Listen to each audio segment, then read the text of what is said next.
Intelijen Kopassus buru Sebi hingga luar negeri, rampas dana desa, bukti dokumen dan Yon Kunggah. Selain meneror, menembak warga, tenaga kesehatan hingga guru, OPM diduga merampas dana desa dan jubir OPM Sebi Sambom dianggap sebagai dalangnya. Maka itu, pihak intelijen Kopassus dan Habema melacak keberadaan Sebi yang diduga sudah kabur ke perbatasan Papua Nugini. Kabar ulah Sebi ini mendapatkan kecamatan karena dianggap mencederai nilai-nilai perjuangan dan merampas hak dasar rakyat Papua. Jumat tanggal 1 Agustus tahun 2025.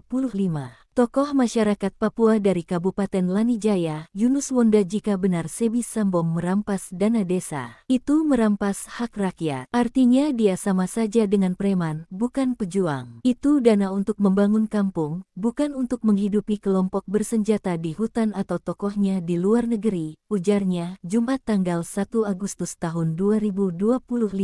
Sebab dana desa yang semestinya dialokasikan untuk pembangunan infrastruktur, layanan kesehatan, pendidikan, dan pemberdayaan ekonomi masyarakat Papua, hingga kini belum ada sanggan dari Sebi. Namun tekanan moral dari publik dan tokoh-tokoh Papua semakin menguat, mendesak agar Sebi bertanggung jawab. Jangan bawa nama rakyat Papua untuk memperkaya diri sendiri atau mendanai kekacauan. Kalau benar terjadi, itu pengkhianatan terhadap tanah ini, tegas Yunus Wonda. Kasus Sebi dan OPM terkuak setelah tim elit gabungan TNI menangkap Lison Murip alias Limar Elas di Kampung Kunga, Distrik Ilaga, dan Alena Murip alias Alerit Murip di Kampung Gunalu, Distrik Onerik. Lison Murip merupakan Danyon Kunga. Petugas dari markasnya menyita sejumlah dokumen dan barang bukti, seperti uang tunai puluhan juta rupiah, 4 magazin, amunisi kaliber 7,62 mm dan 5,56 mm, bendera bintang kejora, cap stempel TPNPB, serta dokumen berisi permintaan dana.